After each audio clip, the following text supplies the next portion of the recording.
OEM condenser aftermarket radiator.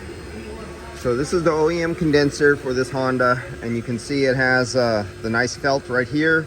So when this plastic shield goes right here, it fits up tight. The plastic shield moves around here, and it stops all the hot pressurized air. The air gets heated. Say it's a 105-degree day. So the air goes through the condenser, picks up some heat, gets hotter. Then it goes to the radiator. What's this, 195, 205 degrees? It gets hotter.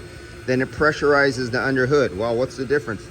Aftermarket condenser, the OEM condenser had a big felt, foam right here. So when the plastic goes back over here and seals down, it stops the air from being pressurized by the fan under the closed hood from wrapping around and going right down here and raising the pressure behind the condenser. So when you come to a stop and there's no pushing air, you have positive pressure.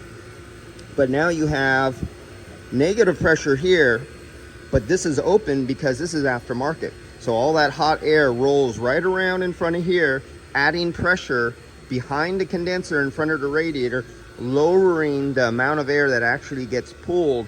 Plus it's 190-degree plus air wrapping around, hitting the backside, reheating the condenser. The same goes for underneath.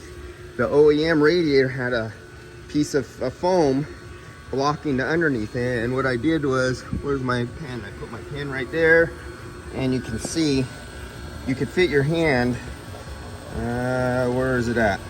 Come on, let's get in there, somewhere down there. There we go. Can you see it moving way down there? You see that pen in the middle of the screen way down there at the bottom moving back and forth? So there's this gap that the pen, and it goes all the way around. Well, you have the heat shield, the plastic underneath, and it will stop the pressurized air from going down, and it builds up a positive pressure, and it does the exact same thing. That hot air past the radiator goes around, and literally, because this is a negative, like a vacuum, a lower pressure back here because of the fan sucking, it does the same thing again. It goes through the bottom just like the top, wraps around, it hits the backside of the condenser before getting sucked through and going through a recycling motion of that hot air.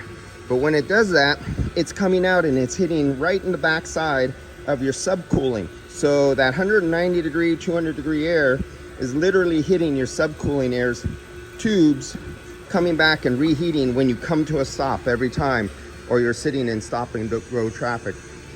At least they have an OEM condenser that has a 21 fin count, more cooling tubes compared to if they would have had a cheap aftermarket one on there.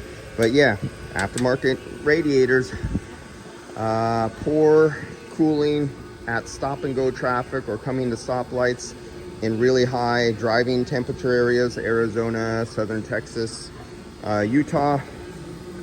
Watch out when things are missing. Sometimes some cheaper body shops literally leave these off, and they consider that if they get broken and you say, I don't want to pay my deductible, well, guess what? The body shop just might not put something like that back on because they believe that's not necessary.